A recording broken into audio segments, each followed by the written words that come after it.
All right, folks, Nvidia. You watching Nvidia? It continues this sort of almost stealthy move at this point. Now, this morning, it got a boost from Morgan Stanley, which it says it expects Blackwell production to reach 450,000 chips. Know what that means?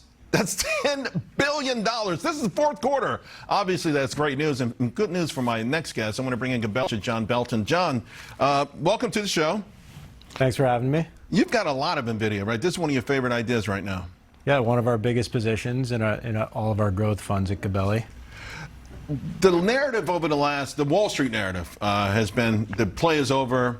Not necessarily, we see the orders. Obviously, the orders are mind-boggling, but that this is sort of a toppy-ish kind of thing. It can't last forever. The stock is ahead of itself. How much of that concerns you? Well, let's just go back to what CEO Jensen Huang said this week on CNBC. He said the demand for their chips right now is insane. Insane. It's a pretty strong word. Yeah, yeah. Well, I never heard of that network you're talking about, but I did hear the word insane before in a commercial. I had fun with this. Before you were born, there was this retail outlet called Crazy Eddie, yep. And the guy used to come on TV and say, our prices are insane. Then they went out of business. It was a scam and everything. So I think it's a different kind of insane he's talking about here. Okay. Is he laying it on too thick? Well, I mean, we can talk about Nvidia. I think we're still early innings in right. the AI. I think AI is a technology that's going to have very deep and long-lasting impacts for many years, and Nvidia is going to be one of the prime beneficiaries of that. But I think stepping back, I was watching one of your earlier guests talk about the Magnificent Seven, talking about being kind of long in the tooth in that rally. Right. I think I would actually defend a lot of those stocks. Mm-hmm. I think Nvidia included.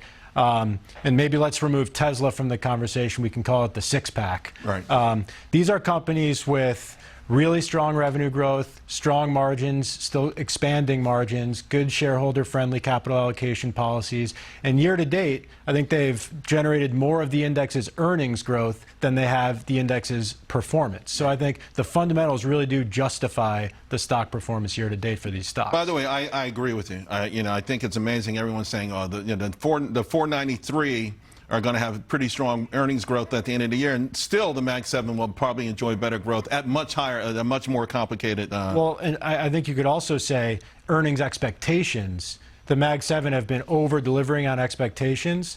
The S&P 493 has actually missed expectations versus the start of the year.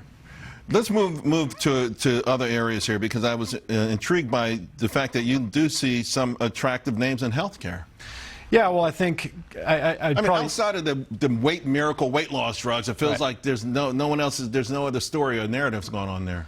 Well, we do like the healthcare sector, and I think that's probably starts from our assessment that we are not quite in the soft landing camp. I'd put ourselves in more of the bumpy landing camp.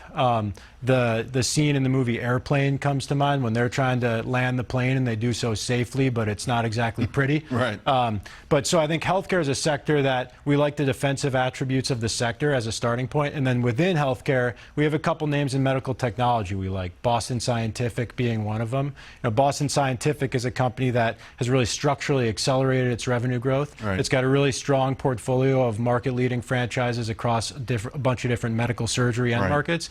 And nearer term, they've got this cardiovascular business that has a lot of product cycle tailwinds, including this new catheter that they got FDA approval for earlier this year that's being used in pulse field cardiac ablation procedures to treat patients with atrial fibrillation, which is a very large market. Yeah. And they're really kind of creating this market, a lot of growth. I think that's going to do a lot for their business over the coming years. Yeah, they always were sort of a pioneer. They got over the skis for a long time. If you ever get a chance, maybe you have already, read the story of how the two founders met each other.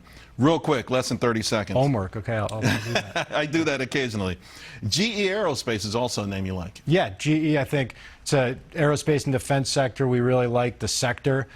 Secular growth behind the sector. I think commercial travel is an area that has outpaced GDP for the last 40 years. You would look at Boeing on something like this, though. Well, I think what's happening with Boeing is really helping GE's business, because what's happening with Boeing is they're they're having a lot of production delays and production halts. Airbus is too. That's creating a lot of demand for the aftermarket, which is the strongest part of GE's business. It's about 70% of their revenues, very high profit margins there. So as Boeing production gets halted and slows down, which is something we think is going to happen for a couple of years, helps GE's profit margins. All right, great. You gave us a lot of great information, and you reference Airplane. You're all right with me, my man. It's a great movie. It is. Thanks a lot. John Belton is a portfolio manager at Gabelli Funds. This podcast is an excerpt from Fox Business that appeared on October 4th, 2024. Gamco is providing these links as a matter of general information. We do not intend for these links to be a complete description of any security or company, nor is it a research report with respect to any of the companies mentioned herein. As of September 30th, 2024, affiliates of Gamco Investors Incorporated beneficially own less than 1% of all companies mentioned. The portfolio manager's views are subject to change at any time based on market and other conditions. The information in this posting represents the opinions of the portfolio manager and is not intended to be a forecast of future events, a guarantee of future results, or investment advice. Views expressed are those of the portfolio manager and may differ from those of other Gamco officers, portfolio managers, other employees, or the firm as a whole, because the investment personnel at Gamco and our affiliates make individual investment decisions with respect to the client accounts that they manage. These accounts may have transactions inconsistent with the information contained in this posting. Certain Gamco personnel may know the substance of the posting prior to its posting.